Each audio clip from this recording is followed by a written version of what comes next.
Bienvenidos a Anime en Pánico, el único podcast de Latinoamérica que trata de hablar de anime y que a veces lo consigue. Bienvenidos chicos y chicas a Anime en Pánico, el único podcast de Latinoamérica que ya lo dije porque estoy repitiendo otra vez el intro, tal vez por la cancioncita ya me perdí.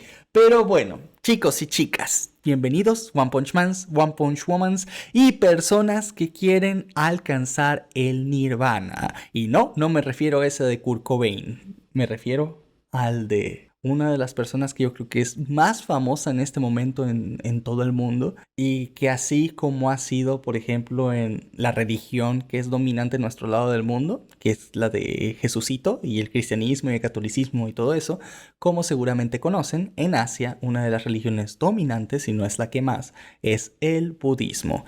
Pero seguramente han visto que hay un montón de referencias con respecto a Buda y sus enseñanzas y todo lo demás en diferentes medios, ya sea películas asiáticas, anime y mucho más. Y la pregunta es que seguramente si se habrán topado con todo esto así como fue conmigo y ven las referencias así como de aléjate Mara, que solo eres una ilusión, o cosas así como las que hacen las novelas de Mushoku Tensei, porque sí, estoy volviéndome adicto a las novelas de Mushoku Tensei, son geniales, léanlas por favor. Se habrán dado cuenta que tal vez no entendamos del todo todas estas referencias, ¿no? Porque pues obviamente no somos budistas, pero el hecho de que no pertenezcamos a esa religión no significa que no podamos interesarnos en su cultura. Por lo tanto, pues a nadie nos cuesta hacer un poquito de investigación para entender, ya sabes, estas cositas que luego no son parte de nuestra formación en este lado del charco, pero que de todas maneras sería bueno entender, ¿no? Porque con eso podríamos disfrutar muchísimo más las referencias que hay en nuestras obras favoritas. Y es para eso que en este preciso podcast vamos a hacer un pequeño repaso a la historia de manera muy light de lo que sería Buda, así como una plática entre amigos, así con las cosas como para que al menos puedas entender las referencias, pero tampoco meternos hasta el fondo dando los nombres de cada cosa y porque nos vamos a perder. Así que vamos a ver como la historia súper básica para tontos, manual para otakus de la historia de Buda.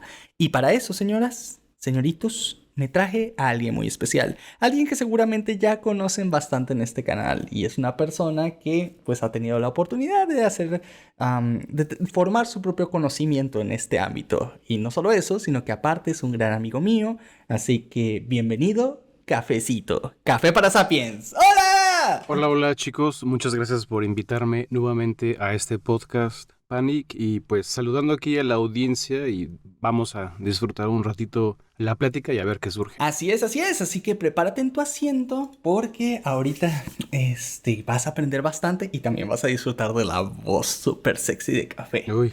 Así que, así que vamos chicos, en primer lugar, ¿quién es Buda? ¿De dónde salió? ¿Qué es esta personalidad que todos nosotros conocemos como ese tipo panzón? Que por cierto, déjame decirte una cosa, cuando veas el Buda panzoncito, ese no es Buda. Porque Buda no estuvo tal cual gordito. El que se ve en esas representaciones donde tienes una estatua dorada de un tipo super panzón y calvo, ese es Otei, es un monje chino y no es Buda, ¿vale? Entonces, no sé por qué. Mucha gente los ha confundido porque pertenecen más o menos a la misma, digamos, línea de pensamiento, pero no son la misma persona. No hay un Buda gordo. Es que hay una estatuilla que le llaman el Buda de la suerte y es gordito. Entonces usaron la imagen de ese monje que tú mencionas y pues lo ponen ahí para prácticamente rezarle, aunque técnicamente no es un rezo, pues, para que te traiga suerte, ¿no? Por eso mucha gente lo relaciona con el budismo, porque digamos, el Buda, pues, porque es como que la parte comercial. Llévate tu Buda de la suerte para que, pues, la tengas. Pues ya sabes que no es. De hecho, una manera fácil de identificar a Buda es cuando ves a un tipo que no está flaquito ni gordito, sino que es como, digamos, panza media y tiene como unos puntitos en la cabeza, un chingo de puntitos. Que ahorita vamos a hablar de eso, porque eso es una historia interesante, pero vámonos por partes. Así que primero déjame decirte que está difícil revivir la historia de Buda, ¿vale? Porque en realidad a diferencia de tal vez la Biblia que tienen los católicos, los cristianos, los judíos y todos los derivados de este estilo, tienen al menos una serie de libros que constan del mismo relato histórico, es decir, de diferentes puntos de vista, que creo que son los evangelios, ¿no? En el catolicismo y cristianismo, perdón si me equivoco. Pero la cosa es que digamos que tenemos la misma historia desde diferentes puntos de vista y hay como una recopilación de estas historias. El problema con el budismo es que esto como tal no existe, así que lo que sabemos de Buda es a través de un montón de fuentes diferentes que se han traducido de maneras muy distintas y que vienen digamos, de relatos incluso de diferentes sitios. Hay partes que son hechas, digamos, por bueno, no voy a decir pseudo, sino por historiadores muy primitivos. Hay otras que son hechas más por el lado religioso y eso hace que sea muy difícil, pues, saber exactamente cuál es la verdad.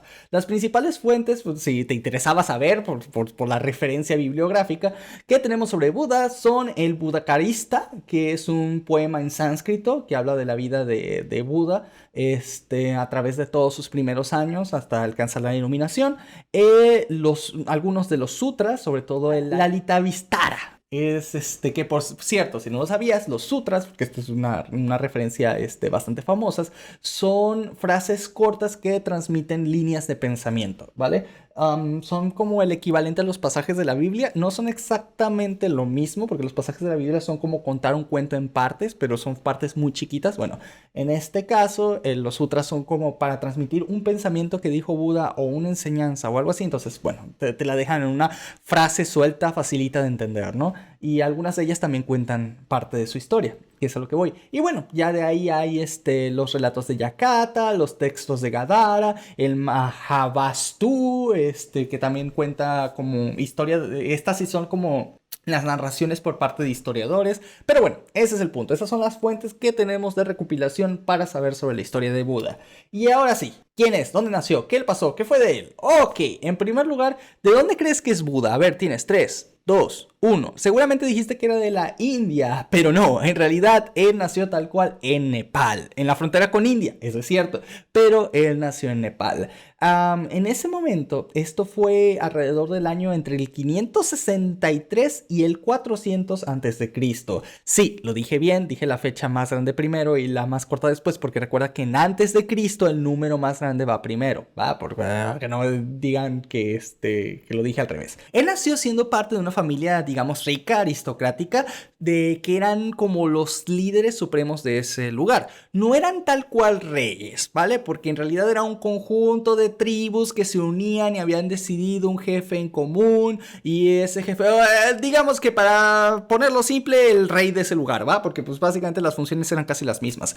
Este rey, que era parte de la familia Gautama, pues era el papá de lo que sería Buda. Su mamá iba a ver a su esposo porque ella no estaba en el reino de su esposo. Ella estaba en el reino de sus padres, que iba de visita durante el embarazo, y se estaba regresando al reino de su esposo. Y en eso de que se iba regresando fue cuando nació Buda, cuyo nombre, digamos real, su nombre de pila, por el que le conocía a todo el mundo, era Siddhartha Gautama.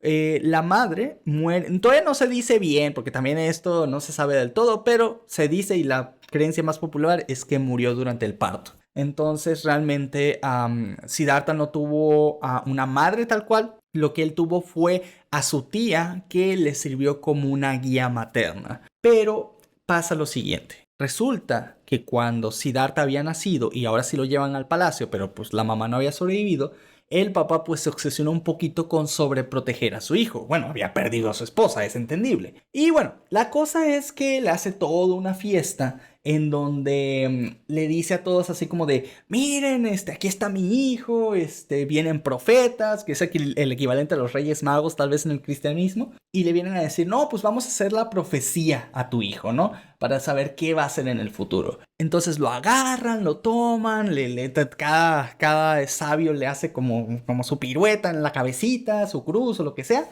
y ya luego le dicen, o el primer sabio le dice que va a ser un gran rey en el futuro o un gran sabio. Sí, como ellos, ¿no? Luego todos los demás estaban diciendo lo mismo como para replicarlo. excepto el último de los sabios que estaban en esa línea, que le dijo a su padre, al rey, que seguramente Siddhartha iba a ser el más grande de los sabios que iba a haber en esta vida, ¿no? Y el rey se quedó así como de, pero, ¿por qué? O sea, ¿qué tiene que ver mi hijo con eso, no? Y aparte porque la creencia popular de ese momento sobre los sabios, sobre las personas que, digamos, estaban dedicadas al lado espiritual, es muy parecido a lo que nosotros hoy conocemos de cierta manera popular como los gurús en la India, que no son exactamente lo mismo, pero bueno, el problema es que los vemos como esas personas que son sabias, se retiran casi, tienen contacto mínimo con la sociedad, y bueno, esa es la misma creencia que tenía el papá de Siddhartha. Entonces, ¿qué fue lo que hizo? Pues se asustó, se asustó. Él dijo que no, que no podía ser su hijo así, que él no podía dedicarse a ese estilo de vida y que él quería que fuera rey en un futuro, que heredara su reino. Entonces, para evitar que Siddhartha se hiciera un sabio, lo alejó de todo tipo de cosas que pudieran incentivar tal cual, digamos, su pensamiento. Lo puso en clases de tiro con arco, de guerras, bueno, de tácticas de guerra más bien. Lo puso con todos los placeres de la vida, le dio 3 palacios, uno para que estuviera en verano, otro en el invierno, otro en la época de monzón, que es la época de lluvias de allá de la India. Y bueno, el chiste es que siempre estaba rodeado también de acompañantes femeninas que le daban todo tipo de placeres de lo que tú quieras, si ya sabes a qué me refiero. Y aparte de todo esto, con el tiempo se casó con lo que sería su esposa, la cual también era hija de otro, digamos, rey muy importante, que de nuevo no eran reyes tal cual, pero bueno, la función era la misma, y con ella tuvo un hijo. Entonces él podría decirse que tenía una vida bastante plena. No tenía ningún tipo de carencias, la pasaba bastante bien, y así pasó 29 años de su vida. 29 años de su vida, básicamente siendo un niño mimado, así tal cual, y él mismo se daría cuenta de eso en un futuro. Pero la cosa es que así, tal cual, estaba mimadísimo. Hasta que un día, durante lo que sería la ceremonia del arado, que es cuando, digamos, como el equivalente a la primavera, que indicaba la época de cosecha, él vio en el patio a 2 insectos. Estos insectos, se peleaban, parece que se estaban peleando por algo entre sí, y un insecto termina desviviendo al otro y se lo termina comiendo. Entonces, esto para Siddhartha era extraño, porque ¿por qué tenía que pasar los seres por el sufrimiento? ¿Por qué alguien tenía que sufrir? ¿Por qué teníamos nosotros que morir? ¿Por qué tendríamos que pasar por todo eso? ¿Y por qué había personas u otros seres que se aprovechaban de eso? Porque existía un ciclo de la vida en el cual se dedicaba a preservar, digamos, esa cadena de sufrimiento y de aprovechamiento de otros. Entonces lo que él hizo fue que, pensando en todo esto, se sentó bajo la sombra de un árbol y se quedó allí meditando, o sea, es decir, solamente pensando. Resulta ser que esta es la conocida como la primera meditación de Buda. Y pasa y resulta que dicen los cuentos, porque hasta aquí llega la parte de los historiadores, pero las partes, digamos, mitológicas dicen que la sombra del árbol no se movió de su lugar para cubrir a Siddhartha durante todo el tiempo que él estuvo meditando. Tanto así que llegó su padre y al ver que la sombra del árbol no se movía y no correspondía a la del sol, terminó inclinándose ante su propio hijo y varias cosas ahí, ¿no? Pero pues después de esto, de la meditación, digamos que su vida siguió normal, nada cambió realmente, pero tenía esa espinita, ¿no? Tenía esa espinita de que tal vez estoy haciendo algo mal, tal vez no estoy haciendo lo que se necesita para evitar ese sufrimiento. Ya tú deja en el mundo, aunque sea en mí mismo, no soy capaz de evitarlo. Entonces, durante todo este pensamiento, pues él seguía haciendo sus cosas cotidianas. Y ahora sí, dicen los mitos de nuevo que él era perfecto en todo. Era un excelente príncipe, atento con sus súbditos, muy amable, que era un buen estudiante de todos sus maestros, que era buen guerrero, que era excelente esposa, que la popó le olía rosas, o sea, todo. O sea, este güey era perfecto en todos los sentidos que se le pudiera dar, ¿no? Un día, él de la nada tuvo, en medio de un día normal que estaba contemplando la naturaleza, algo que serían sus 4 visiones, que son O sea, digamos como que se alucinó de repente. O sea, estaba así normal, chalalala, ¡pum! Y le llegan imágenes a la cabeza, ¿no? Que son la de un anciano, un enfermo, después un cadáver y una seta. Que son esas personas que buscan lo que sería la perfección espiritual, así como los conocemos, que renuncian a todo lo mundano, del dinero y todo eso, ¿no? Entonces, bueno. Bueno, hay muchas interpretaciones con respecto a lo que serían estas visiones, pero digamos que entre ellas podríamos decir que son una interpretación del ciclo de la vida y una posible solución.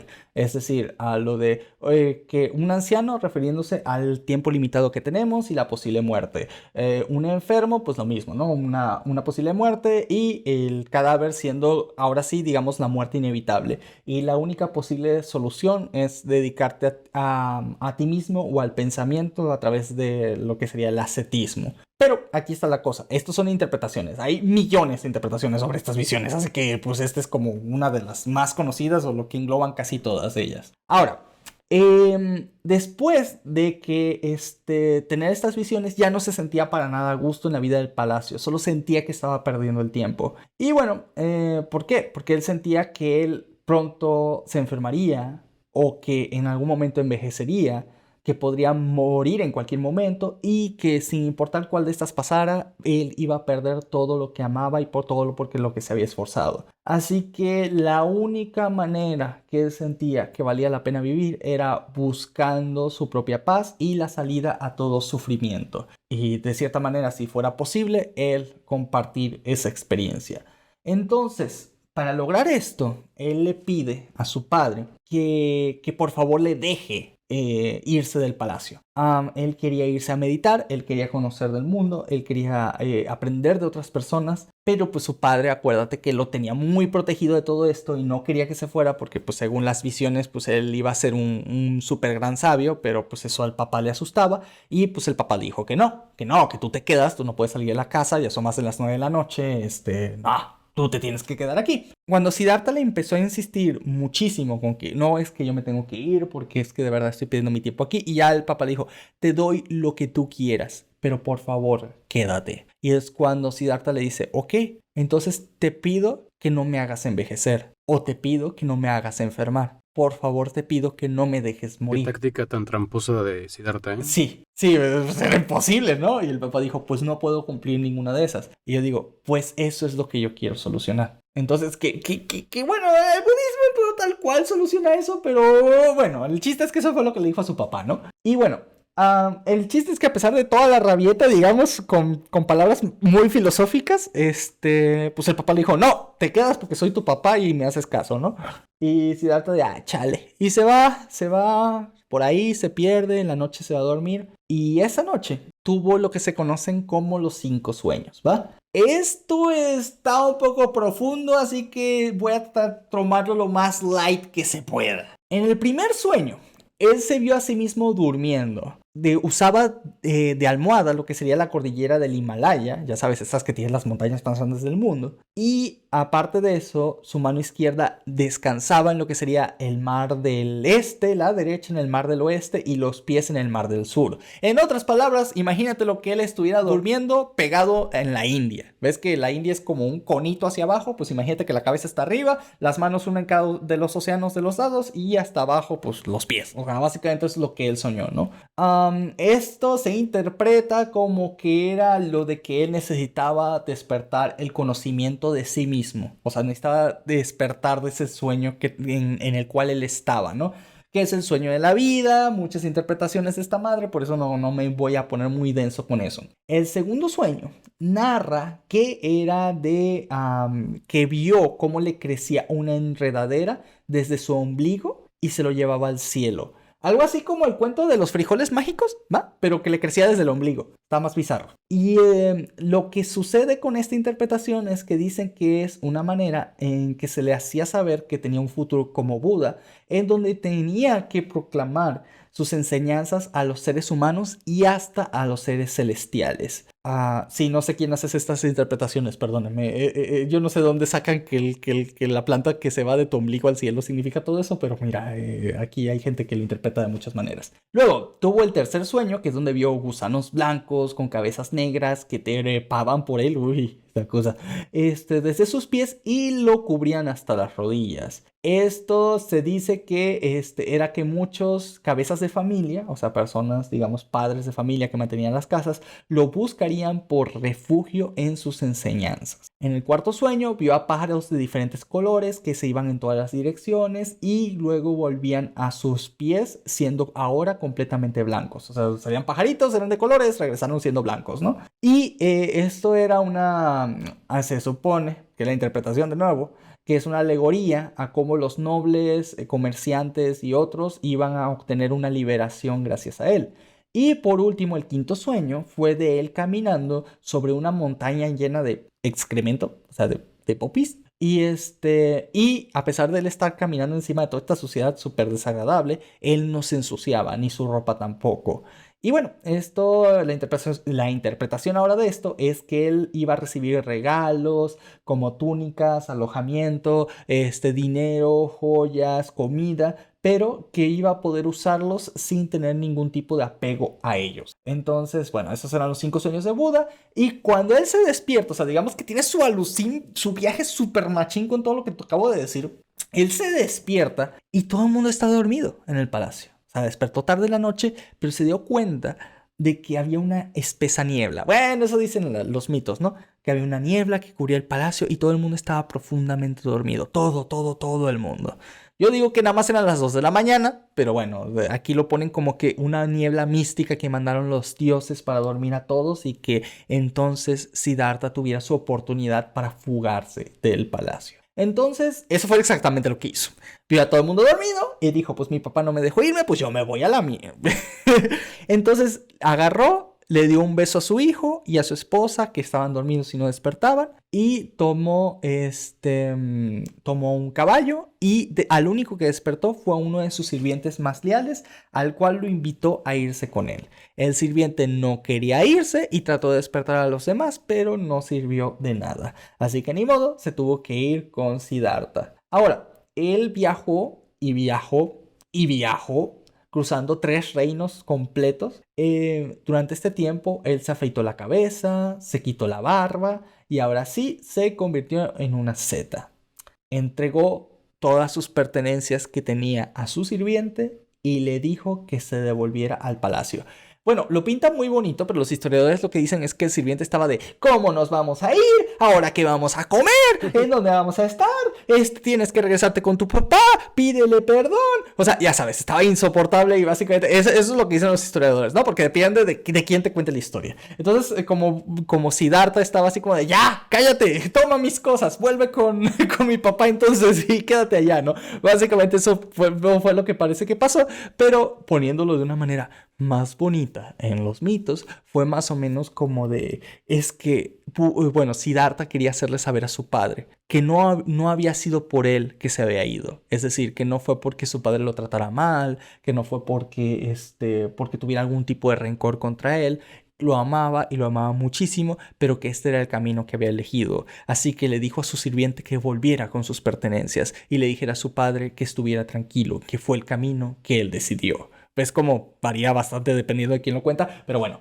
Luego hay por ahí un cuento en donde lo único de valor que le quedaba era su túnica. Ahora, con su túnica pasa algo muy especial porque se supone que se la intercambia a un mendigo. Le dice al mendigo, oye, toma mi túnica que es súper carísima, dame la tuya que no vale ni 2 tostones y pues así me voy, ¿no? O sea, para ahora sí estar desde cero, ¿no? Ser un sabio desde el inicio, o sea, sin saber nada, desde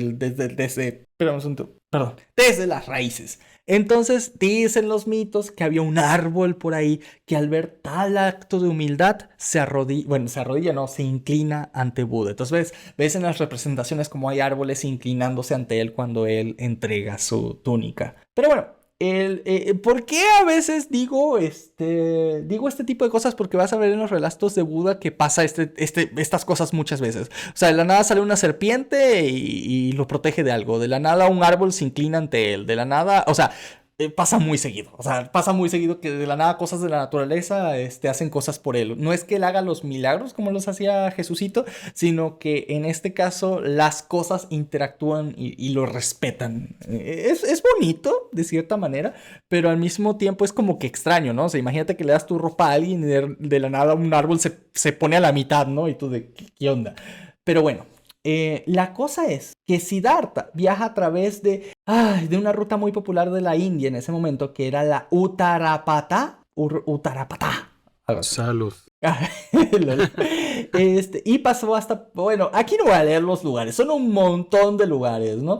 Y aquí conoció a un rey que era Ay, Dios mío. Era el rey Bimbisara, del cual se quedó fascinado de que Buda de que en este momento todavía Siddhartha haya renunciado a todas las cosas del palacio, lo quiso escuchar, quiso estar de su lado, quiso así como decirle, no, pues vente para acá, te hago noble de mi corte, pasémosla bien, porque en realidad lo que necesitaba Siddhartha pues era un poco de comida, por eso fue con eso, y al final terminó conociendo al rey, se llevó súper chido, fue su compa, pero Siddhartha le dijo, oye, es que no me puedo quedar. O sea, yo ando apenas iniciando mi camino para la iluminación y lo menos que quiero es volver a un palacio.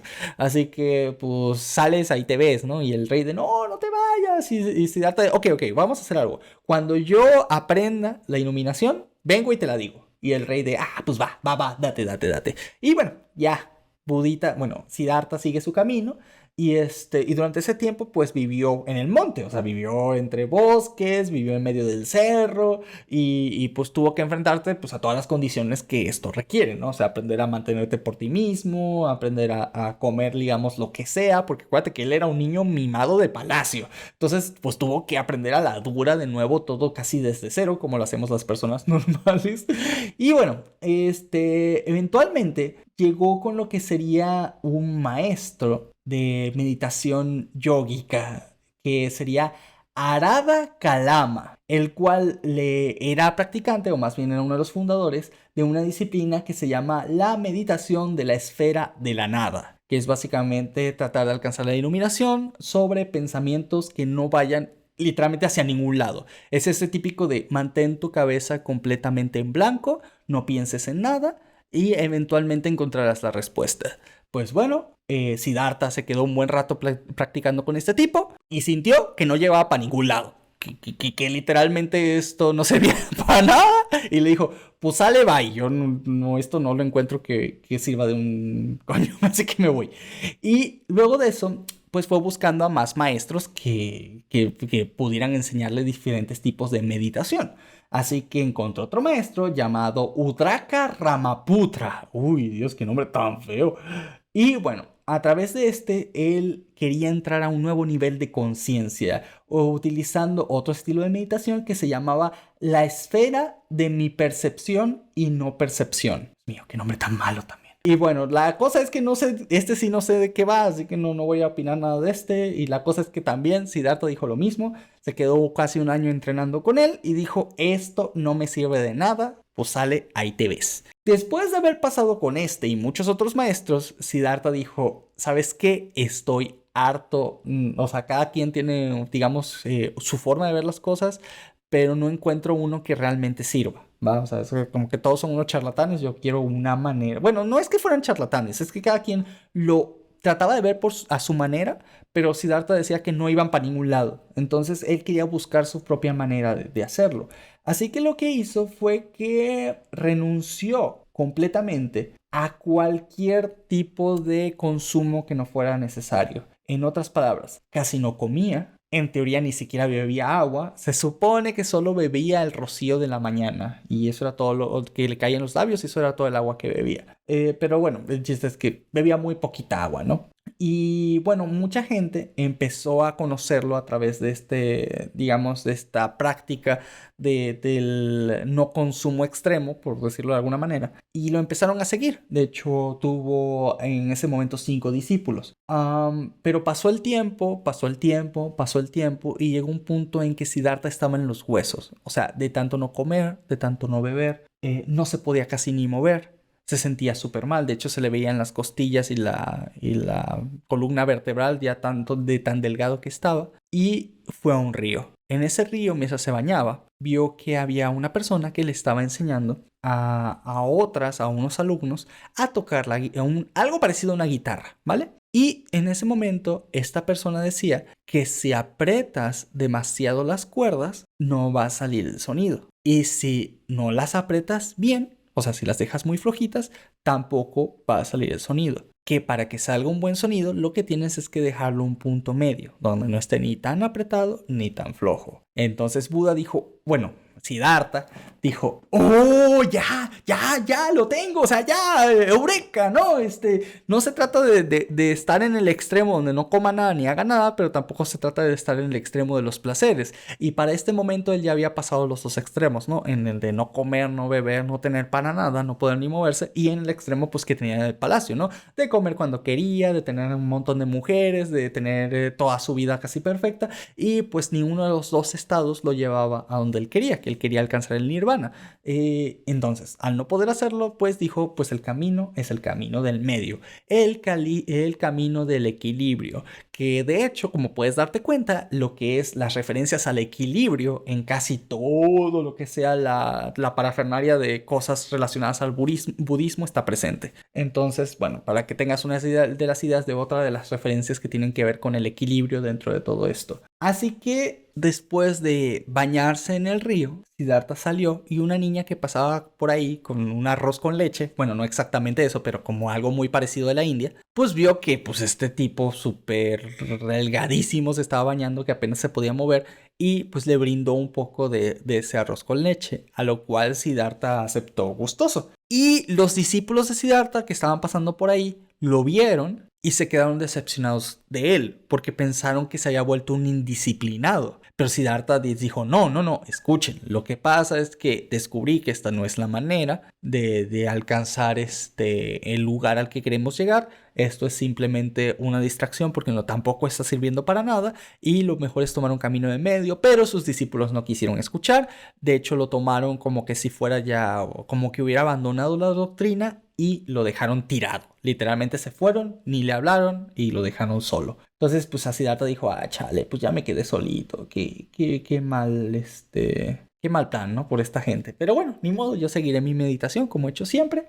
Pero esta vez no me voy a automortificar, que es lo que él decía, ¿no? No me voy a estar automortificando porque no es el camino. Entonces se encontró a un árbol que ahora es conocido como el árbol de Bodhi, en el cual él se sentó a meditar. Y es donde ocurrió lo que sería su meditación más famosa. Y es que él no se levantó, no hizo nada durante días que no fuera exclusivamente meditar. Ahora, él dijo, yo me voy a quedar aquí y no me voy a levantar hasta encontrar el nirvana o que me desviva. Así que vamos a darle duro, ¿no?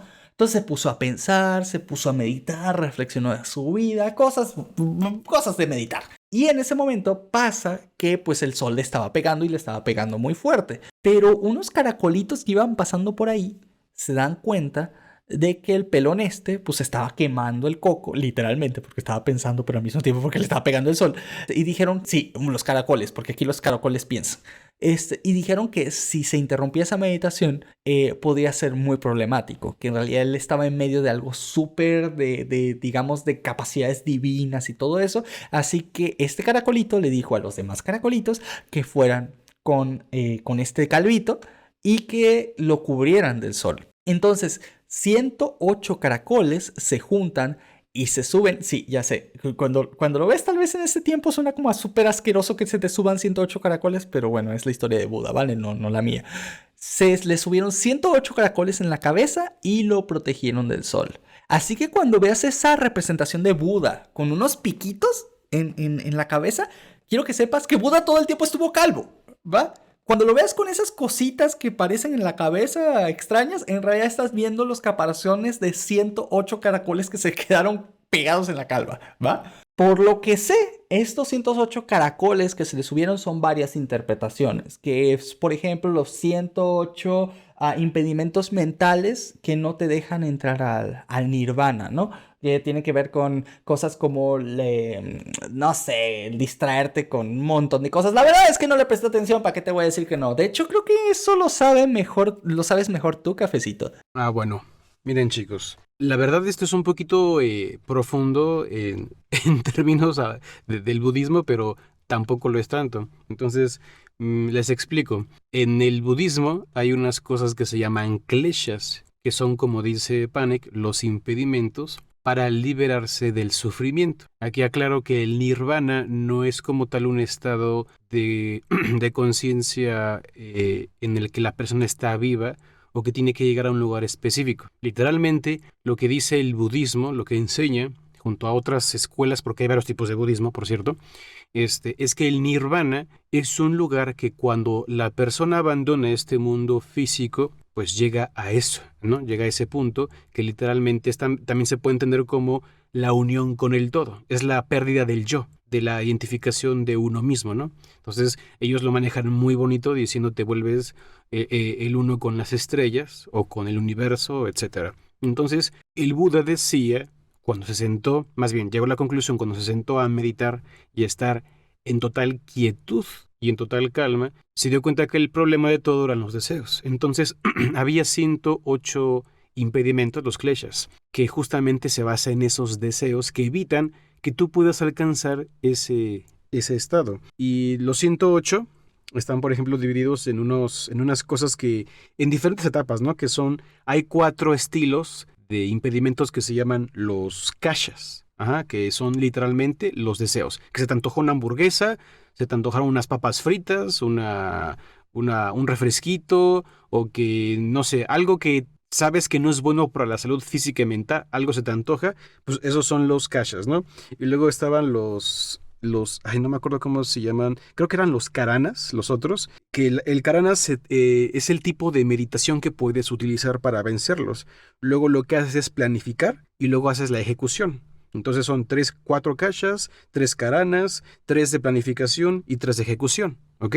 Eso da en total 13. Y el 13 es, digámoslo así, si tú multiplicas 4 por 3 por 3 por 3, da los 108, ¿ok? Entonces del número 13 sale el 108, que representa esos 108 impedimentos, esos kleshas. Y eso es muy interesante porque, por ejemplo, ahora tomando el anime, vemos en Saint Seiya, Shaka de Virgo. Tiene ¿cómo se llama el rosario? No me acuerdo cómo se llama. El rosario de las 108 cuencas, pero sí tenía un nombre, Sí, tiene un nombre, pero no me acuerdo. Ay, Creo que comenzaba tampoco. con paja, algo así, pero no me acuerdo. Yapamala, Yapamala, cierto, Yapamala. Yapamala. Tenía un Yapamala, ¿no? Que es de 108.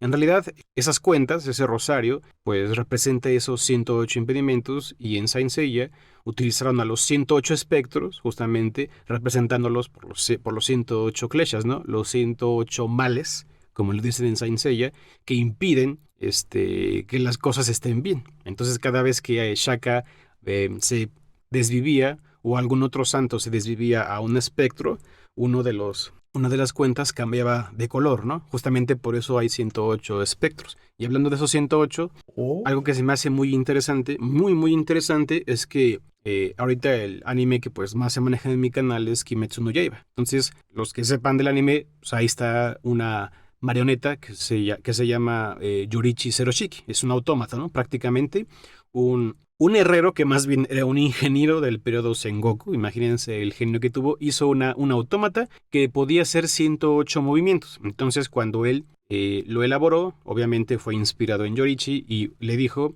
a ver, échate tus movimientos. Entonces estuvo observando los movimientos de Yorichi y se dio cuenta que tenía 108 movimientos distintos y se los agregó a la marioneta. Entonces lo único que hace Yorichi es hacer 12 posturas. Y la 13ª, que es la final, como lo dice el manga. Y aquí aparece el número 13. Recuerden la relación entre 13 y 8. Significa que en los 108 movimientos de la marioneta están los 108 movimientos que forman el círculo de la danza solar. Que la danza, al ser un círculo, Oh. representa el samsara, el ciclo de vida, de vida, muerte y reencarnación del budismo, que también menciona Shaka de Virgo. Cuando se está desviviendo a este Iki, el budismo cree en la reencarnación. Entonces le dice a Iki, bueno, ya te cargué, entonces tú decide uno de los 6 mundos a cuál te quieres ir, ¿no?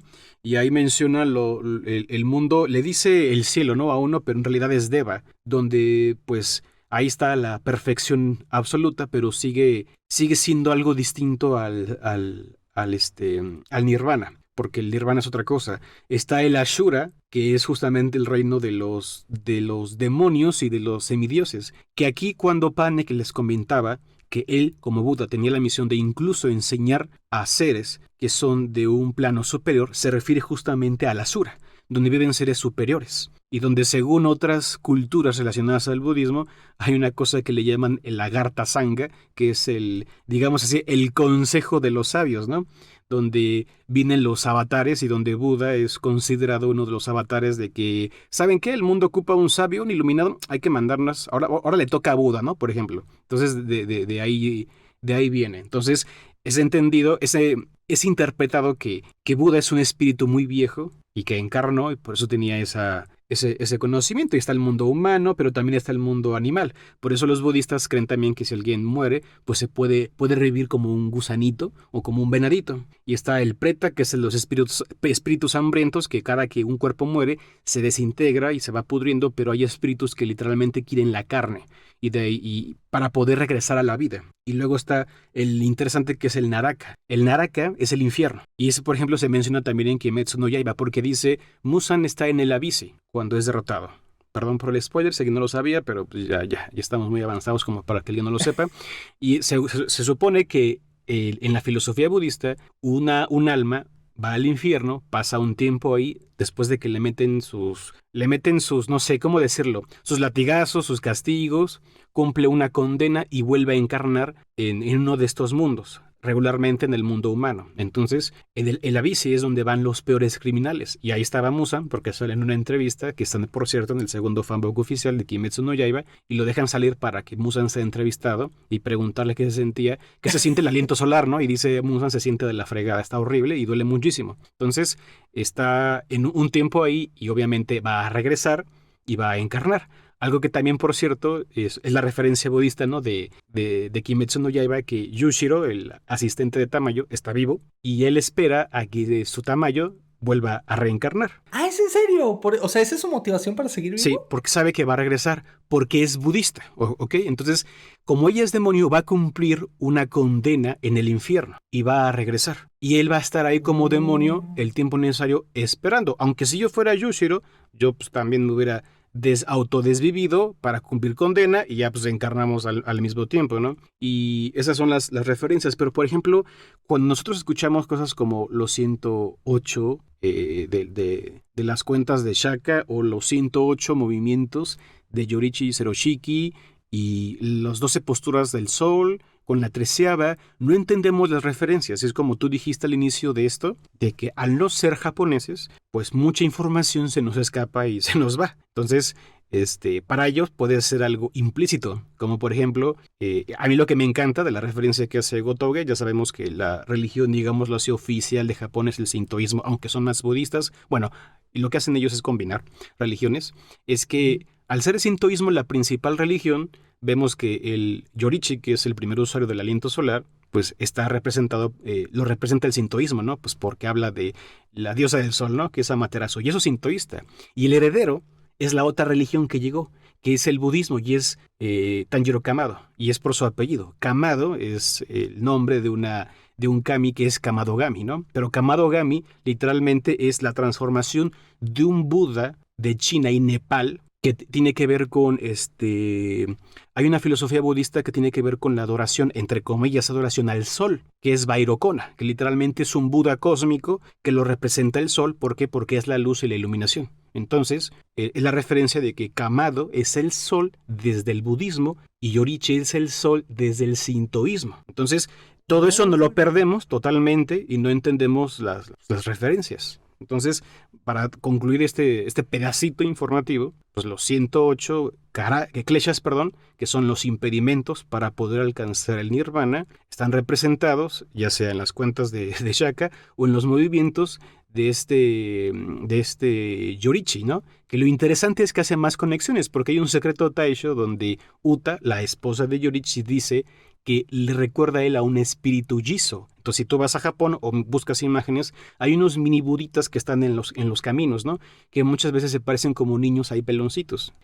Los Jisos son budas, de hecho son bodhisattvas, que el bodhisattva o bodhisattva se refiere a las personas que siguen el camino del Buda o de la budeidad, así se le llama. O sea, sigues la filosofía, en este caso es la Zen en Japón, y te transformas en eso, dando a entender de forma no tan indirecta, sino muy directa, Gotouge, que pues es tan pro este Yorichi porque es un bodhisattva, ¿no? Está en el camino de la budeidad y tiene esa actitud totalmente quieta, calmada, mesurada, espiritual, ¿no? Ahí está ese recuerdo cuando Sumiyoshi veía hacer a Yorichi el aliento solar y dice, se mueve más como un espíritu que como un humano. Entonces está impregnadísimo, no solamente del Shinto, sino del budismo Kimetsu no Yaiba. Y Saint Seiya en el lado de Shaka, pues también, ¿no? Pero muchos animes también son así. En este momento no recuerdo otro, pero en muchas ocasiones me he encontrado con eso, pues porque como sabemos, el manga anime es para japoneses principalmente. Entonces está basado obviamente en su cultura y son cosas que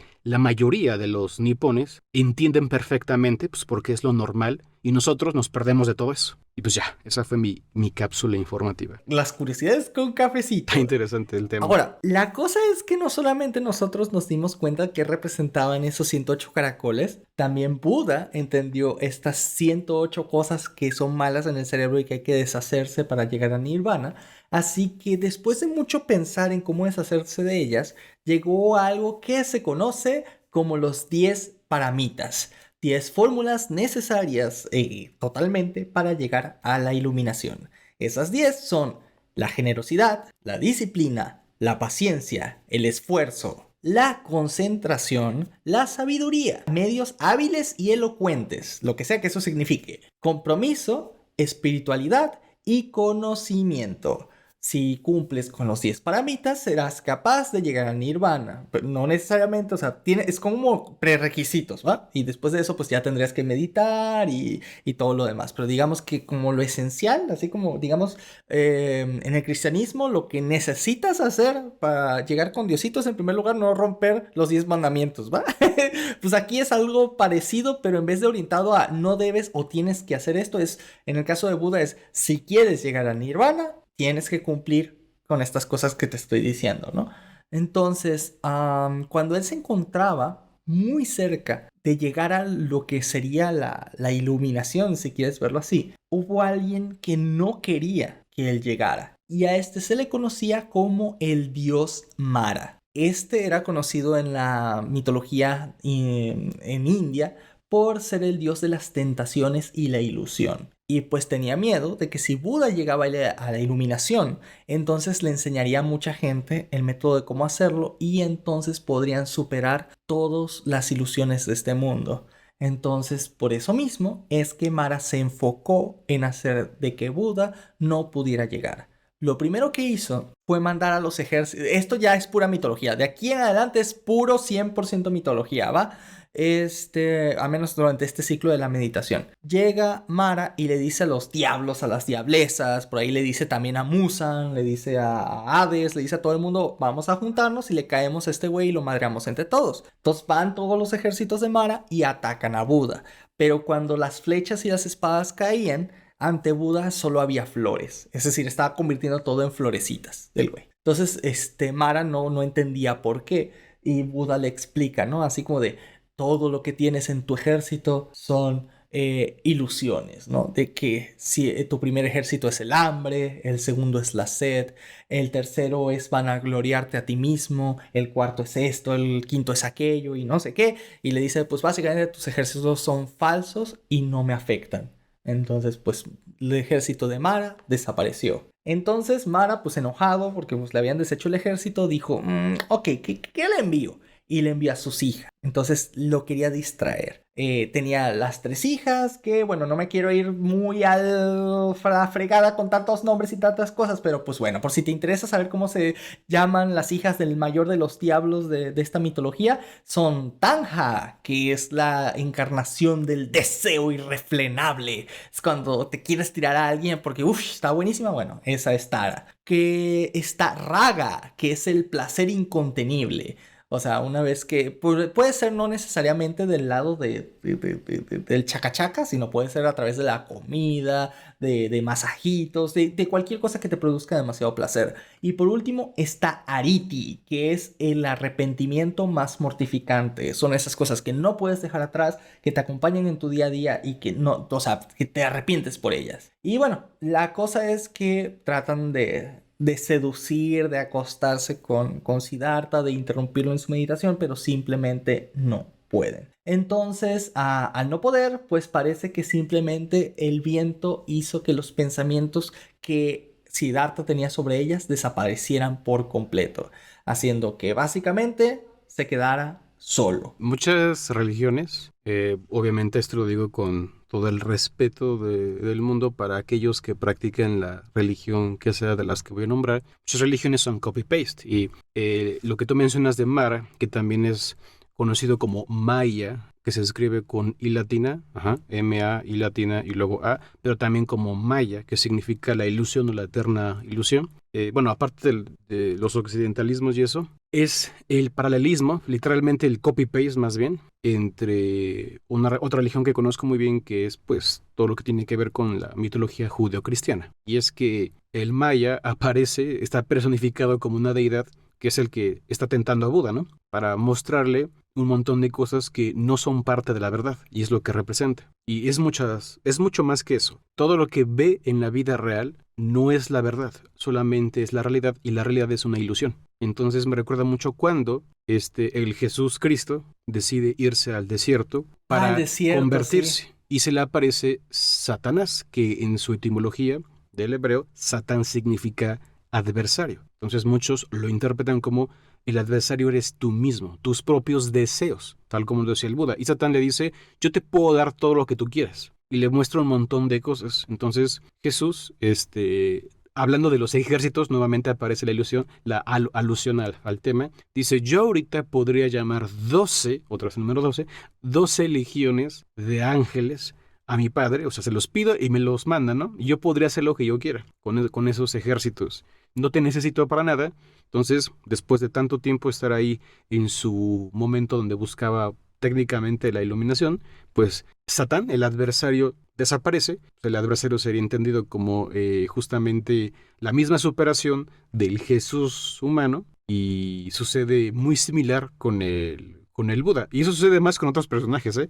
En un montón de religiones y de ese tipo de filosofía sucede prácticamente igual, solamente cambian los nombres y cambian algunos sucesos. Ok, pues la cosa es que Mara estaba tan enojado con nuestro señor Siddhartha que él mismo se presenta ante él y así tal cual como dijo, le ofrece todo. Pero en ese momento, Siddhartha ya estaba muy cerca de la iluminación y le dijo que con palabras más, palabras menos, porque de nuevo hay diferentes interpretaciones de lo que es, no solo interpretaciones, hay diferentes versiones de lo que se dijo en esta conversación. Pero el punto final es que Buda, bueno, en ese momento Siddhartha todavía, había comprendido que nunca iba a poder deshacerse de Mara, que como ser humano Mara siempre iba a habitar en él, pero que podía simplemente vivir con ello y entenderlo sin caer en sus ilusiones. Porque efectivamente la realidad es una ilusión. El ego, el sentido de ti mismo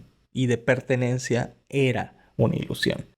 A pesar de que hay muchas interpretaciones de lo que se dijo, lo que sí se concuerda en general es que las últimas palabras hubieran sido algo así como de Mara, señor de mi propio ego, eres pura ilusión y por tanto no existes. La tierra es testigo de ello ahora y siempre. Y con estas palabras, Mara desapareció. Después de esto, Siddhartha empezó a experimentar todas sus vidas pasadas pasando por su cabeza. Fue consciente de todas y cada uno de los momentos que vivió en esta tierra, en sus diferentes encarnaciones e incluso de los ciclos celestiales que tuvo. A través de este proceso de nacimiento, muerte, renacimiento, todo lo que habíamos hablado ahorita, que fue su propio círculo del samsara, en el amanecer él despertó y dijo, mi mente ahora está en paz. Y a partir de ese momento es que se le conoce como Buda, que digamos que en el lenguaje de ese momento significa aquel que ha despertado. Y bueno, en total, desde que dejó lo que sería su casa en el palacio hasta el momento en alcanzar la iluminación, le tomó un total de 6 años, que fue todo lo que duró este tiempo que hemos estado comentando. Ahora, en realidad la historia es muchísimo más larga que esto, ¿vale? Porque la historia, esto es solo de cómo se convirtió en Buda, ¿va? Pero la mayoría de los escritos e historias que hay de él son después de este momento, porque él se dedicó a pues expandir su palabra y el cómo llegar a Nirvana a las demás personas. Se dedicó a volver otra vez a su tierra para volver a ver a su padre, que por cierto, lo que se cree no fue que él se fugara en la noche y haya dejado a su familia, sino al parecer, según algunos historiadores, se dice que llegó a un trato con su padre en donde él renunciaba a su herencia y se la daba a su hijo, o sea, lo que sería al nieto del rey, para que así pudieran seguir el linaje y dejaran a Buda en paz. En otras palabras, que no se fugó, sino que fue como un trato que hicieron. Pero bueno, cualquiera haya sido el caso, la cosa es que regresó mucho tiempo después para dar sus enseñanzas. Su hijo terminó convirtiéndose en uno de sus discípulos, aunque hay toda una historia con su hijo, porque su hijo quería su herencia, pero Siddhartha, bueno, en este momento ya era Buda, le dijo que él no poseía nada, lo único que tenía era conocimiento y que eso es lo que le podía dar, ¿no? Entonces hay toda una historia de cómo él instruye a su propio hijo, cómo volvió con el rey con el cual él había prometido volver hace mucho tiempo, el cómo organizó a sus seguidores, el cómo al principio él no aceptaba a las mujeres dentro de la vida budista, pero no fue por un tema de machismo ni nada, bueno, al menos así dice en la historia, sino fue por el hecho de que él tenía miedo de que pues en el camino budista tienes que renunciar a muchas cosas y vivir exclusivamente para la meditación. Y para una mujer podía ser muy peligroso porque pues en el camino, ya sabes, le pueden hacer cosas, ¿no? Entonces con este mismo deseo en mente, pues es por eso Buda que no las quiso, pero en algún momento él hizo como una organización para las mujeres que quisieran unirse al budismo donde se cuidaban las unas a las otras y de esa manera pues ya pudieran unirse al camino, ¿va? Pero de una manera un poco diferente para que estuvieran como que más protegidas. O bueno, eso es lo que dice la historia. Ahora, sigo diciendo que en realidad es demasiada información, por lo tanto me voy a saltar literalmente toda la vida de Buda después de que se convirtió en el Buda, que creo que para muchos es lo más importante, pero bueno, en este caso eso tiene que ver por si quieres saber sobre sus enseñanzas, cómo predicó, todo eso, bueno, pues ahí está, ¿no? Pero yo me voy a saltar directamente a lo que sería el Mahaparibana, que es un libro que narra los días finales del mismo Buda, en donde parece que, según lo que pueden describir por lo que él sufría, muchos historiadores han llegado a la conclusión de que tenía algún problema, ya sea en el hígado o en los riñones, porque pues ya le costaba comer, y es que ya estaba viejo, o sea, ya tenía entre 70 y 80 años, y bueno, la cosa es que él no quería dejar un sucesor. Incluso dentro del mismo budismo había gente que se estaba peleando de sus discípulos por suceder a Buda sabiendo que ya estaba en sus últimos días. Pero este dijo que no habían sucesores, que básicamente él les había enseñado y que no tenían que buscar el refugio en el nombre de alguien más ni en una autoridad. Porque pues eso es todo lo contrario a lo que él estaba predicando, pues.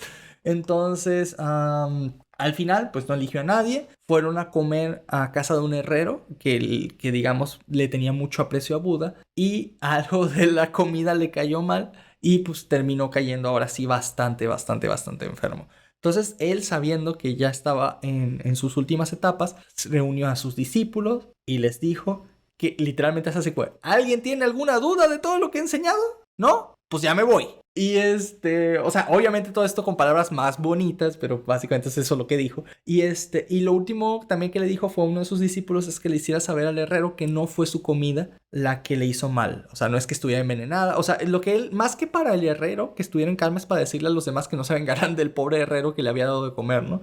Que como que él ya estaba viejito, que iba a pasar tarde o temprano y que él disfrutó su comida, así que le diera las gracias. Así que Buda se fue a un bosque, se sentó, meditó y allí falleció. Hay una historia muy similar que me da mucha gracia. Había un yogi, un gurú, que se llamaba Paramahansa Yogananda. Entonces era visto como una importante figura espiritual en la India y la verdad es que los discípulos suelen fanatizar la imagen del maestro, ese tipo de cosas. De cualquier forma, podemos ver que se transformó eso en una religión. Entonces hay dogmas, ¿no? Incluso dentro del budismo, es una de las constantes.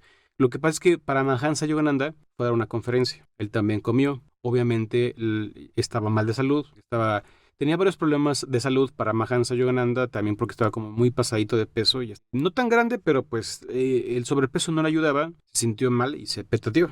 Entonces los discípulos comenzaron a promover la historia y que él simplemente dio su conferencia, se sentó y les dijo, bueno, ya terminé, entonces ya me voy y pum, se murió. Creen que los gurús o los maestros espirituales de este nivel son capaces, como han escapado del samsara, del ciclo de la vida, de la muerte y reencarnación, pues pueden ir y venir si ellos lo desean. Entonces simplemente, como él ya estaba iluminado, se sentó y se desvió, cosa que es muy similar a la historia de Buda. Obviamente, los discípulos de Paramahansa Yogananda conocían la historia de Buda, que debió de haber surgido por un teléfono descompuesto de mucho tiempo, de muchísimos siglos, y la pasaron para este hombre que es Paramahansa Yogananda. Y seguramente Buda, bueno, Siddhartha, ya conocido como Buda, se petateó, obviamente no de una forma tan mística, donde simplemente, bueno, ya estoy viejito, me voy caminando, me siento y ya, adiós. Nada más que tal vez. ¿Esta historia que contaste ahorita es del tiempo actual? Sí, esta historia es del siglo XX. Literalmente es como revivir la historia de Buda, pero versión moderna en cuanto a su muerte. Paramahansa Yogananda se llama. Y tiene libros, por cierto. O sea, también escritos por él. Vaya, ok. Pero bueno, la cosa es que se dice que la causa de su muerte fue un infarto. Y independientemente que haya sido así o no haya sido, o que haya amanecido, pues ya fallecido, por más que lo quieran endulzar, lo que sí es cierto es que tuvo una muerte pacífica. O sea, por donde sea que lo leas, por donde sea que lo hayas visto, tuvo una muerte pacífica. Que es muy diferente a lo que estamos acostumbrados en la mitología judío-cristiana, donde todos son mártires, ¿no? Todos se tienen que morir de maneras horribles. Por si no lo sabías, de los 12 apóstoles, 11 de ellos murieron de formas muy feas. Entonces, bueno, no debería ser gracioso, pero pues a lo que voy es que Es que la perspectiva es muy distinta, decirlo? También por eso. Sí, la perspectiva es muy distinta. O sea, en un lado, en una mitología, todo es martirio y sufrimiento, y por el otro lado es alcanzar la paz, ¿me entiendes? Es que la Entonces, pureza y la salvación, en este caso, se consigue por medio del dolor y el sufrimiento. Si no, vayan a las iglesias o a cualquier derivado de la mitología judeocristiana y todas las figuras de santos tienen cara de sufrimiento. Van a ver estatuillas de monos ahí sangrando o de figuras distintas de tipo con una espada en el pecho y eso, o pues crucificados. Mientras que en el budismo, la salvación es por medio de la autoperfección, así que es muy humanista en este sentido. Que por cierto, para aclararlo, aunque el budismo sea una religión, hay religiones ateas, o sea, que no veneran una figura de un dios o de dioses que manejan el universo. Entonces, el budismo como tal no lo maneja y es considerada una religión atea. Recordemos que la religión se refiere a un sistema de creencias donde hay pues un método para desarrollar la mística, ¿no? Refiriéndome a las cualidades del espíritu de una persona. Entonces hay dogmas, pero no necesariamente implica que exista un Dios, y el budismo también es muy diferente a religiones que conocemos de este lado como el cristianismo. ok, vaya. Eso, fíjate que cuando yo estuve viendo todo esto de la historia de Buda y un poquito de sus enseñanzas, que lastimosamente no las podemos cubrir en un solo podcast porque se quedaría larguísimo, sí me di cuenta de ese contraste tan grande que hay, exactamente con lo que dijiste, ¿no? Como en esta parte del mundo estamos acostumbrados a ver que digamos, esa salvación se logra a través del sufrimiento y el renunciar a todo, y como del otro lado de Asia te dicen, no, pues hay que estar equilibrados, o sea, no vas a hacerte ultra hiper rico quitándole a todos los demás, pero tampoco vas a renunciar a todo y ser completamente pobre. O sea, tienes que buscar tu propio bien para ti mismo, con tu familia, sin caer en el ego, sin caer en los excesos. Y eso está padre. O sea, en realidad eso está, creo que bastante bien. ¿Sabes qué es lo curioso? Es que hay una enorme contradicción. Una enorme contradicción, al menos de este lado. Obviamente todo lo que voy a decir, la gente lo puede verificar, lo puede investigar, pues son hechos objetivos que todo el mundo podemos ver. Pero miren, Jesús Cristo dentro de la filosofía occidental es considerado dentro de la corriente de los cínicos. Los cínicos eran ascetas que decían, pues hay que renunciar a todo y no tener apego. Jesús era uno de esos. Decía, si quieres seguirme, deja todo atrás. Exactamente igual que el Buda. Entonces, por ejemplo, el cínico más famoso es Diógenes. Diógenes tiene una conversación Diógenes el perro, con este Alejandro Magno, que Diógenes, como el Chavo del Ocho, vivía dentro de un barril. Entonces era muy famoso por ser un gran sabio. Llegó Alejandro Magno, imagínense, el gran conquistador, y le dijo a Diógenes que si él necesitara algo, se lo dijera y él se lo podría proporcionar. Entonces como que hizo una mueca a Diógenes y le dijo, ok, hijo, muévete porque me estás tapando el sol. Hazme ese favor. Entonces Alejandro Magno se quedó con cara de, pues, bueno, ¿no? O sea, dándole a entender de que lo que necesita es que se mueva, porque no necesita nada. Entonces, eso es lo que promueve el líder del cristianismo, en este caso es Jesús. Y curiosamente, no se ve así. ¿Por qué? Porque lo que entendemos sobre martirio y sobre sufrimiento, aparte del tema de Jesús, es más que nada, pues, las organizaciones, ¿no? que dirigen la religión. Donde obviamente, pues, la iglesia decía, yo te voy a quitar tus bienes y yo me apaño todo. Pero recuerda, si eres pobre, si estás sufriendo, vas a ser el primero a entrar al cielo. Entonces ahí como que se deforma y se les olvidó, perdón, todo lo que el Jesús Cristo les dijo y les enseñó. Y literalmente, desde que surgió el Vaticano, el Papa es prácticamente el heredero del emperador romano, que está en Roma, en el trono de Roma, y dirigía toda Europa. Si el Papa hablaba, los reyes tenían que escuchar. Entonces, se convirtió en un asunto geopolítico más que religioso en muchos aspectos, y se pasaron por el arco del triunfo lo que el Jesús Cristo les enseñó, que es muy similar a lo que enseña Buda. De hecho, aquí quiero hacer un pequeño paréntesis diciendo que a lo que en este momento Café se está refiriendo es a cómo funcionó la iglesia durante todo el tiempo post-Imperio Romano, ¿vale?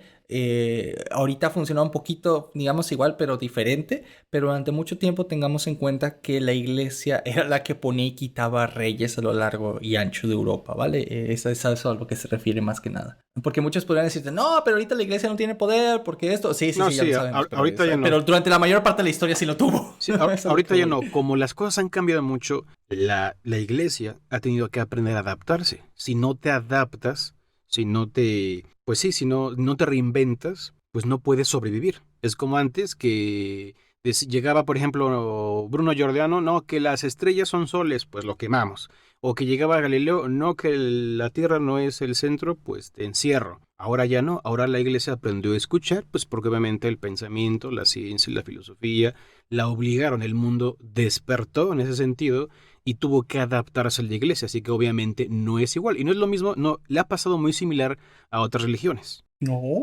Bueno, volviendo un poquito al tema. Luego de que Buda muriera, pues, él fue cremado. Por lo tanto, no van a encontrar una tumba con su nombre, pero aún así, varios de sus huesos que sobrevivieron a la cremación se guardaron como reliquias y fueron esparcidos entre varios reinos del norte de la India.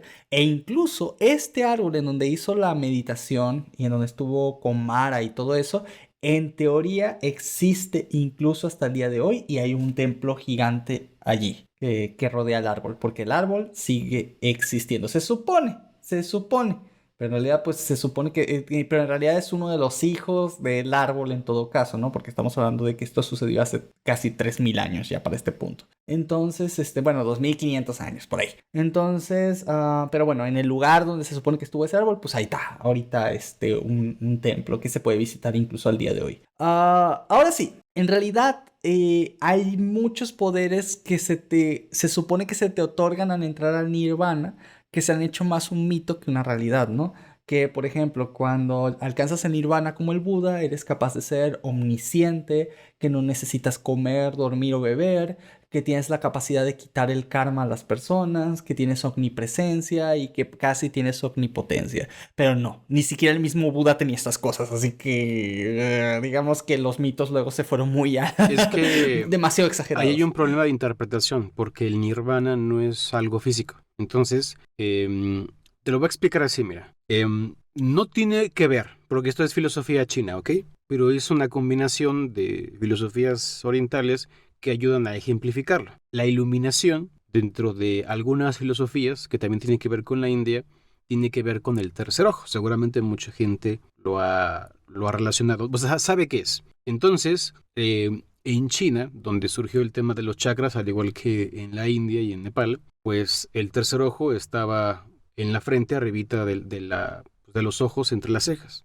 Entonces, ese representaba la iluminación, que es la percepción de la verdad. Pero hay un punto en el que, pues, tienes que unirte al todo, como ellos lo entienden. Desde un punto de vista del hinduismo se le llama samadhi y del budismo se le llama nirvana. Entonces, es la fusión donde tu yo se diluye con el todo, ¿ok? No estoy siendo panteísta diciendo que el todo es Dios, simplemente el todo. Vamos a entenderlo como el universo. Entonces, el último chakra en estas filosofías, que está en la coronilla de la cabeza, es representado por una flor de loto de 1000 pétalos, porque el uno se vuelve 1000, ¿ok? Entonces, el nirvana es cuando el iluminado muere, trasciende y se une con el todo. Para que lo entiendan mejor, vayan a ver, esto va a ser muy raro, pero vayan a ver el manga de Saint Seiya en Next Dimension, donde Shaka, como un remanente, se enfrenta a su antecesor de Virgo, que se llamaba, no me acuerdo cómo se llamaba, pero es un enfrentamiento de Virgo contra Virgo. Ya me acordé, el remanente de Shaka estaba pues en la armadura de Sean de Andrómeda. Entonces se enfrentan y Shaka aparece diciendo prácticamente que, no prácticamente, literalmente que viene del nirvana. O sea, se materializó porque si eres parte del todo, eres eres omnipresente y pues omnisciente, sabes todo. Entonces, él apareció y se enfrentó a su antecesor de Virgo, pues para darle tiempo a los protas que estaban ahí en problemas, ¿no? Entonces el nirvana es definido y descrito por el Buda en sus sutras, que como ya dijo Panik, son aforismos, son frases simples, porque antes la gente no sabía escribir, y ocupabas frases simples para que pudieras relacionar la idea y se te quedaran grabando, eran técnicas de memorización. Por eso también se escribían en poemas o en musiquita, como lo hacían en la Edad Media, que llegaba el juglar y así te tocaba la canción y tú te acordabas de las noticias porque llevaba un ritmo, ¿no? Bueno, regresando al tema. Entonces, en los aforismos, de los sutras que menciona el Buda, dice que el nirvana es no hay espacio, no hay tiempo, no hay deseo, no hay dolor, no hay lo que se te ocurra, no hay, ¿no? Entonces prácticamente está dando la definición de nada y de todo. Entonces, ¿dónde está ese el todo? Eso es el nirvana. Por eso se habla de esos poderes. El asunto es que una mala interpretación de eso, obviamente es mitología, pero hace ver que alguien con vida, un cuerpo físico, tiene la capacidad de ser omnisciente o omnipresente, ¿no? Pero no, es porque literalmente está diluido con el universo. Es un estado de, literalmente no es conciencia ni no conciencia. Así lo dice el Buda. Si ustedes lo investigan en los sutras, así lo dice. Y tiene la capacidad de venir de momento e influir. Por eso algunos iluminados o algunos líderes espirituales de Oriente dicen que tienen sus propios guías. Por ejemplo, en el hinduismo y en los temas de las cosmovisiones de yógicas, hablan mucho del gurú, que el gurú sería el equivalente del maestro espiritual, de un Buda, ¿ok? Entonces el gurú, que es un ser humano, tiene un maestro que es un Sat Guru, que Sat significa sagrado. El Sat Guru no está en este plano, sino que está diluido con el universo. Y lo que pretenden es justamente hacer lo mismo para escapar de ese samsara, del círculo de que tú naces, te mueres y reencarnas. Entonces dejas de reencarnar y te salvas, como dicen las religiones occidentales, y ya te unes con el todo. Así que prácticamente el nirvana sería el equivalente de el cielo en la mitología judeocristiana, solo que el concepto del cielo acá es de que tú como ser te mantienes individual, ¿no?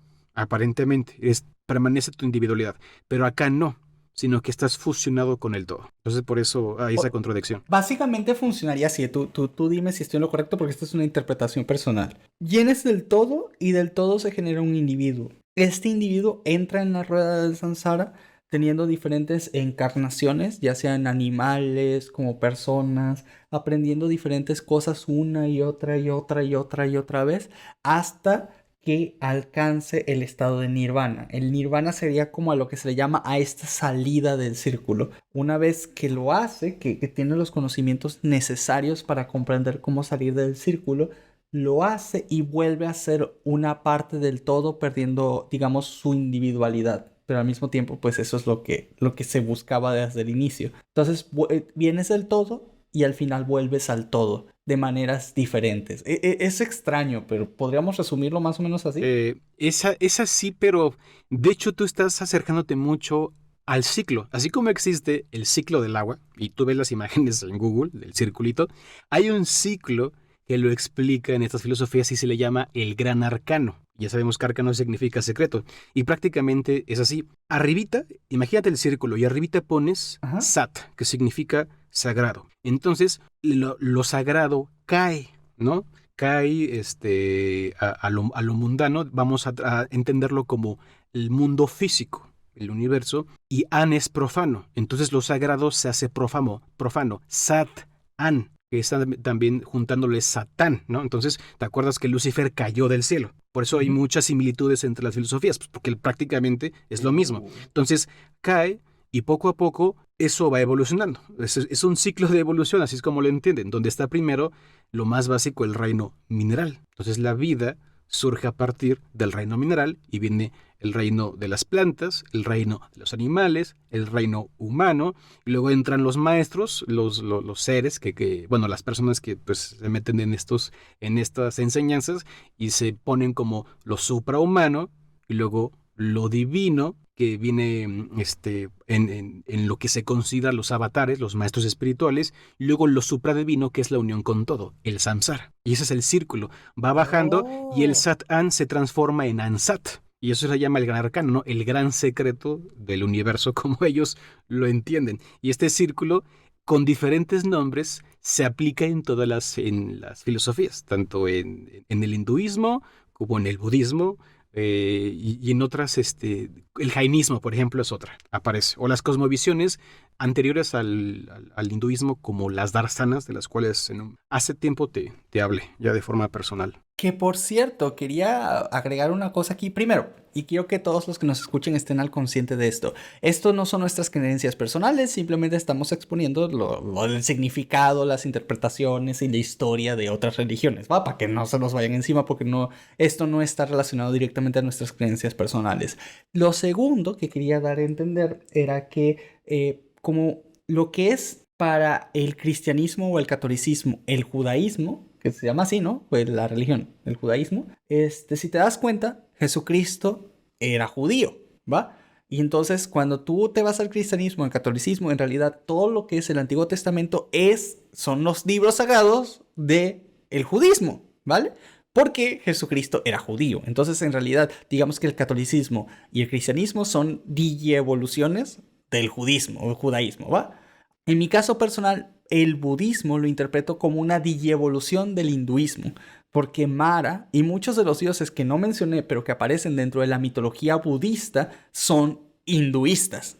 O sea, es decir, todos los dioses que se mencionan en la historia de Buda son dioses hinduistas, a pesar de que sus enseñanzas no tienen nada que ver con el hinduismo. Así O sea, es. sí en fondo, sin trasfondo, pero no en materia. Oye, mira, el budismo es más que una digievolución, lo considero un derivado del hinduismo. Y el hinduismo es una evolución de las 6 darsanas, que son 6 cosmovisiones surgidas en el Valle del Indo. ¿Ok?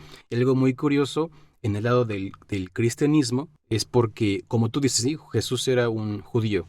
Pero, por ejemplo, si tú miras la historia de los judíos tuvieron una época dorada, con el rey Salomón, con el rey David y el otro no me acuerdo cuál era. Entonces, la forma para dirigirte a un rey, al rey de los judíos, era Mesías, que significa ungido. Entonces, los judíos recordaban en sus historias que no es que fuimos potencia, fuimos lo máximo, éramos el reino de los cielos, el reino de Dios, porque estaba Salomón y David y nos dirigían muy bien. Era una época donde todo era pacífico, donde podíamos crecer. Entonces, había una profecía que decía que iba a venir un cuarto Mesías, un cuarto rey. Por eso esperaban que llegara un líder político y militar.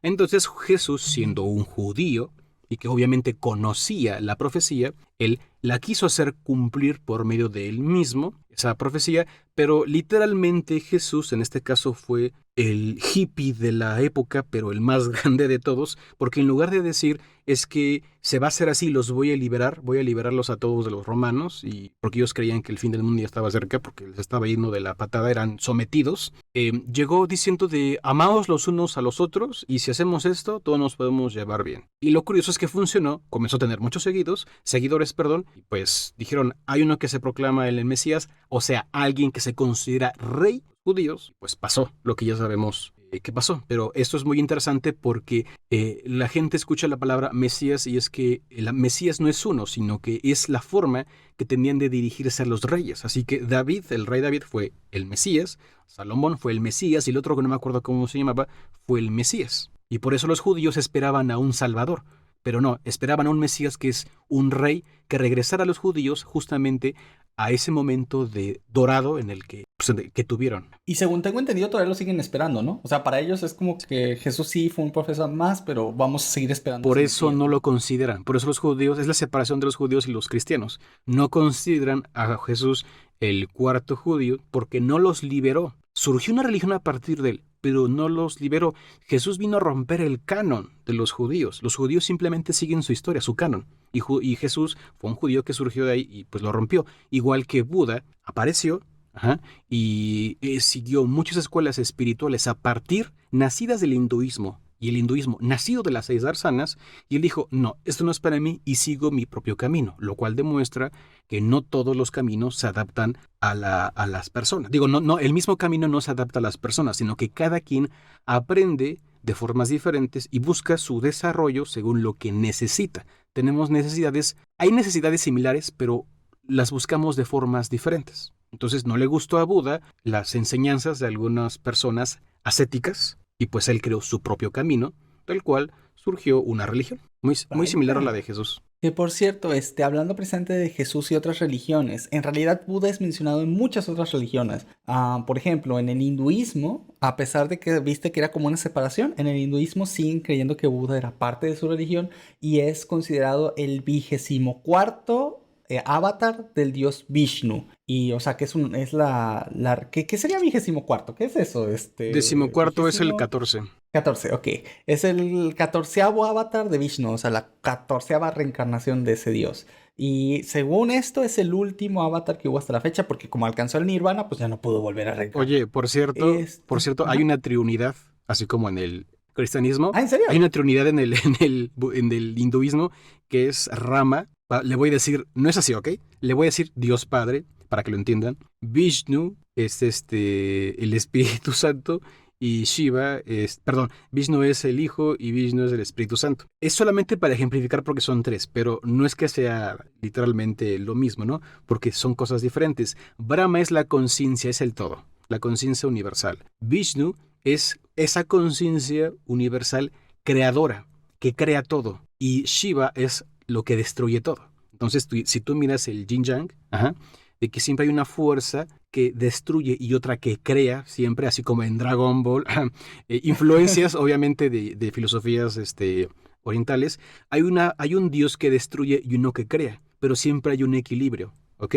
Y ese equilibrio es lo que simplemente crea todo, que es Brahma. En este caso, se nos ama, que simplemente, si lo desea, piensa y desaparece un universo. Brahma es eso. Ahí está rotísimo. Ya nos fuimos hasta el hinduismo. Sí, no, pero está genial. Y bueno, aparte del hinduismo, Buda de hecho está presente incluso en el Islam, ya que en el Corán se presenta al profeta Du al-Khalif, perdón por mi pronunciación mala del árabe. Y es que no se dice tal cual que sea Buda, ¿vale? Pero el problema es que Khalif, Kifel, que creo que es como se pronuncia exactamente, es como se le conocía en árabe a la región donde salió Buda. Entonces el Corán habla de ese profeta que meditó en Kifel hace tantos años y pues coincide precisamente con la historia de Buda. Entonces podría decir que esto es una referencia directa a él. Incluso dentro del cristianismo hay un santo que se le llama Josafat, que de hecho su historia de trasfondo, que no se confunda con el rey Josafat, la historia del profeta Josafat de la Edad Media es básicamente una copia de la historia de Buda. O sea, un rey de la India que se salió, estuvo buscando cómo, en este caso, cómo hablar con Dios, meditó de mil maneras. Bueno, eso existe y está incluso dentro de la mitología cristiana. Así que, pues bueno, en realidad parece que hay muchas referencias incluso en otras religiones al mismo Buda, cosa que a veces es extraño porque las religiones no se apoyan a veces mutuamente. Pero bueno, entre todas comparten, digamos, tiempos históricos y muchos datos. Entonces, pues bueno, como las cosas que hay como el diluvio universal y otras cosillas por ahí que se repiten entre religión y religión. Que, por cierto, y un dato muy curioso que quería agregar a todo esto, y es que has visto la palma de Buda, o sea, ese que el Buda siempre está con una palmita, posando. Bueno, es que todo el contexto hinduista existen algo que se llaman los mudras. Los mudras son posiciones de manos que representan ciertas enseñanzas o ciertas verdades, por así decirlo. Entonces, el mudra específico de la mano levantada, que es con el que más es conocido en las estatuas Buda, se llama el Abhayamudra. Y es un gesto que indica tranquilidad, seguridad, que no tienes miedo, que quieres protección y una bendición divina y que nada puede hacerte básicamente daño. Se dice que esto es como una representación de cómo Buda alejó a los malos espíritus, pero en realidad no debería ser así porque cuando Buda alejó a los malos espíritus estaba en posición de meditación normal. Pero bueno, es como la manera que se tiene de representar así como de a mí no me tocan, a mí no me hacen nada, por favor, váyanse para allá. O sea, es básicamente eso, ¿no? Entonces ya sabes que la posición de la palma de Buda es el Abhaya Mudra. Si me dejas agregar nada más algo ahí. ¡Claro! Un dato, yo que sí conozco extensamente el tema de los mudras, tal vez no lo sepan algunos, pero yo durante muchos años fui profesor de yoga, pues es algo muy común, ¿no? Sobre todo en la meditación, porque también di muchas veces clases de meditación. Y es que el mudra, hay muchas creencias, pero el mudra es un gesto que representa algo, tal como lo dice Panic, tiene un significado. Pero hay algunos que lo interpretan como un sello. Puede ser sellos, también dijo Panic, de protección. Hay otros que, pues, piensan que el cuerpo humano tiene unos canales energéticos, los cuales obviamente no existe evidencia alguna de su existencia, por eso es una creencia, o sea, no está verificada. Entonces el cuerpo tiene unos canales energéticos y con las manos tú puedes mover esa energía de distinta forma para buscar algo. Por ejemplo, la meditación, si tú has visto que alguien se sienta y coloca una mano sobre la otra y luego junta los pulgares, lo hace Shaka, ese se le llama Dhyani Mudra y representa un receptáculo. Fíjense nada más la referencia en este caso. ¿Qué es lo que suele hacer Shaka? Cerrar los ojos para reunir cosmos, reunir su energía. Entonces, en el tema de los mudras, justamente el Dhyani Mudra, que es ese, sirve para canalizar y enfocar tu energía, porque se cree que la energía se centra en el plexo solar. Entonces se descansa sobre las piernas y se hace la figura del receptáculo, que es lo que hace lo que hace Shaka al reunir todo su cosmos siempre y después, cuando abre los ojos, pues libera todo ese cosmos que ha reunido. Nada más como una referencia muy curiosa. Oh, ¿qué es el plexo solar, por cierto? Perdón, hablé como si lo supieras. Muchos sí saben qué es porque el plexo solar es la forma en la que mucha gente se refiere literalmente al abdomen. Tu abdomen, Ok. del ombligo, la zona del ombligo, todo lo que es el recto abdominal, ese es el plexo solar. Por ejemplo, a casa hizo Dona Rengoku, le perforó el plexo solar. Eso es. Ok, ok.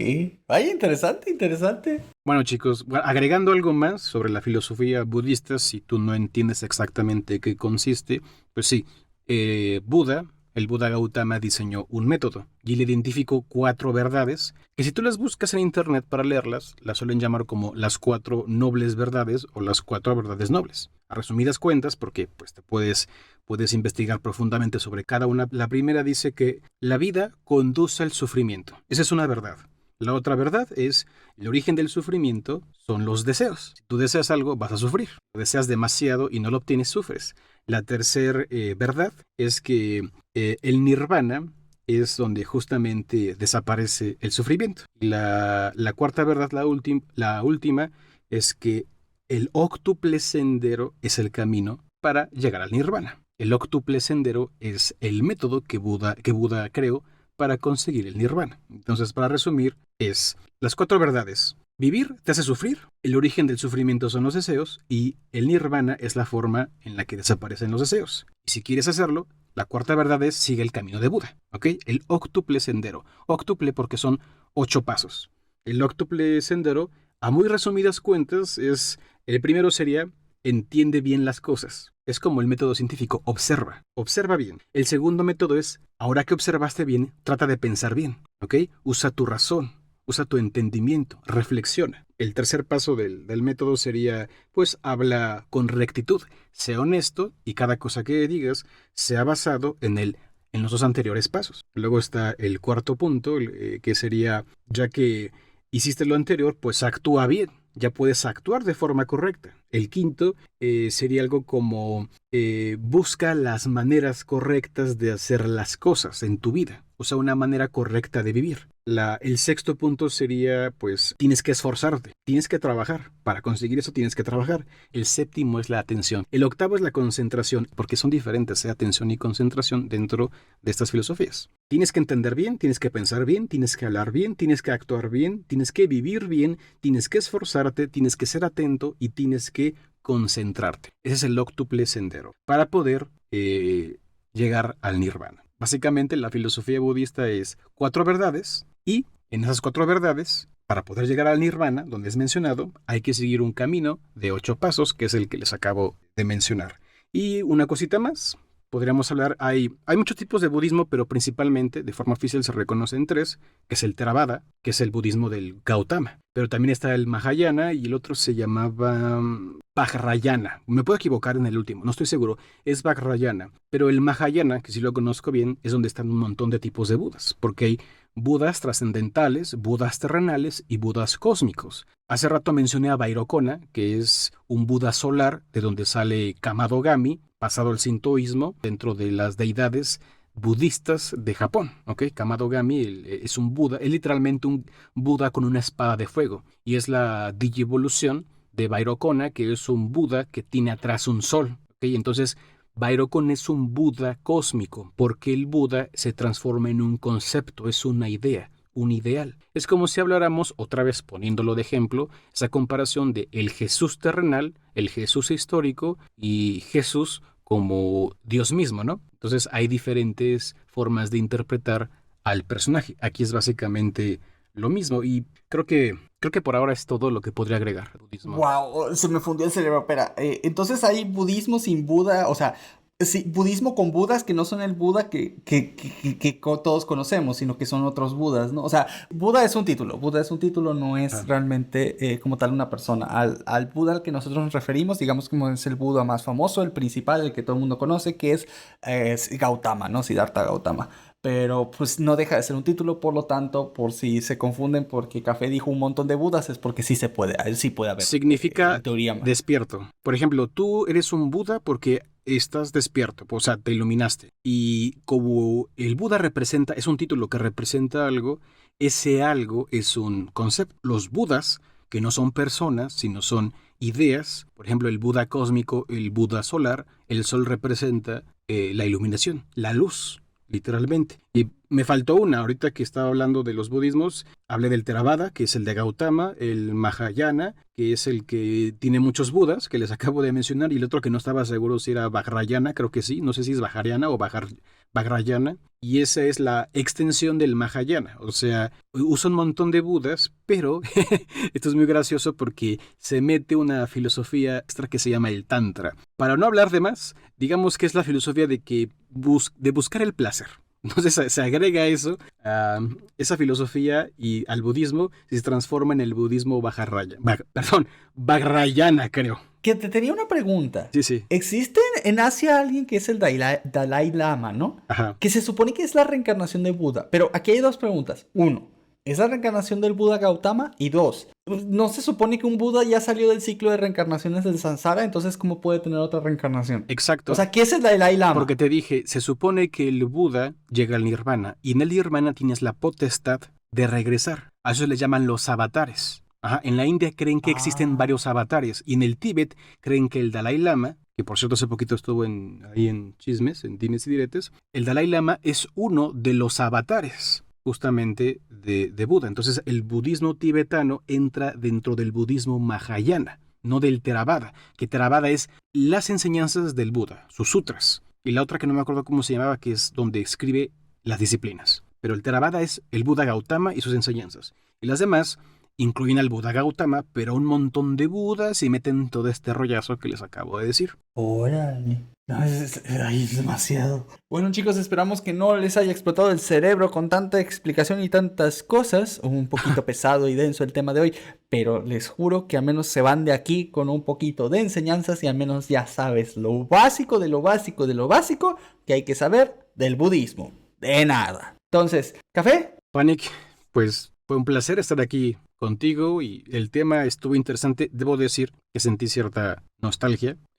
Rápidamente, para darle contexto a la gente, yo crecí obviamente vengo de una familia católica. Yo actualmente no practico ninguna religión y por azares del destino terminé practicando yoga y meditación y estuve un ratito, Panic tal vez recordará eso, en una escuela mística y esotérica, una orden, no voy a decir el nombre, estuve en una orden, y pues obviamente me metí por curioso, realmente era extremadamente curioso y metiche, voy a utilizar esa palabra, y acepté algunas cositas, como hacerme vegetariano, yo me hice vegetariano, porque tienes que respetar la vida en esas filosofías, o sea, no te respetas a ti mismo, tus necesidades biológicas, porque evolucionamos comiendo carne, pero que respetas la vida, y pues me hice vegetariano y anduve en eso, entonces pues he estado, digamos, en los tres frentes.